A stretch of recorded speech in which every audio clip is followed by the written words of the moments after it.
ఇక్కడ AI pick ఇది. ఈ రౌఫ్ గాడి పిక్ ఒకసారి మళ్ళీ చూపిస్తాను మీకు. సో రౌఫ్ పిక్ మళ్ళీ చూపిస్తాను. అది ఏఐ పిక్ అని.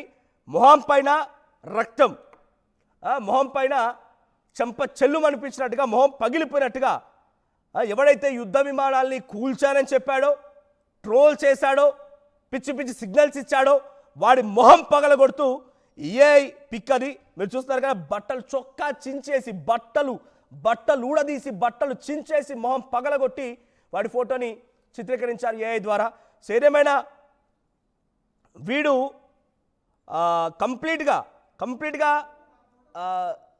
కంప్లీట్గా వీడు వాష్ అవుట్. వీడు అసలు దిక్కు దివాణం లేకుండా పోయాడు.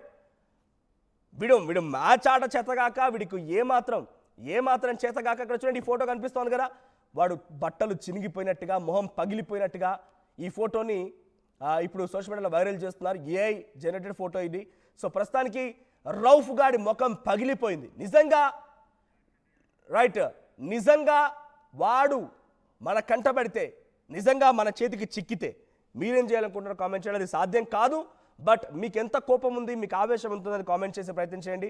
సో ఎప్పుడైతే వాడు డైరెక్ట్గా ఆ ప్లేన్ ఎగిరిపోయింది, కూలిపోయిందని పిచ్చిగా సిగ్నల్స్ ఇచ్చాడు చూసారా గెస్టర్స్కి, దానికి రెస్పాన్స్గా బూమ్రా డైరెక్ట్గా వికెట్ బోల్డ్ చేసిన తర్వాత, వాడు బ్యాటింగ్ చేస్తున్నాడు రౌఫ్ గాడు, వాడు బోల్డ్ చేసిన తర్వాత కుప్పకూలిపోయిన చెప్పి ఒక గెస్టర్ ఇలా కిందికి వంచేశాడు ఆ చేతిని. ఈ రకంగా నిజంగా చెప్పాలంటే మాకు సహనం, ఓపిక ఎంత ఉంటుందో ఆవేశం, ఆగ్రహం కూడా అంతే ఉంటుంది. ఓపిక పట్టాం, సహనంతో ఉన్నాం, ఓర్చుకున్నాం.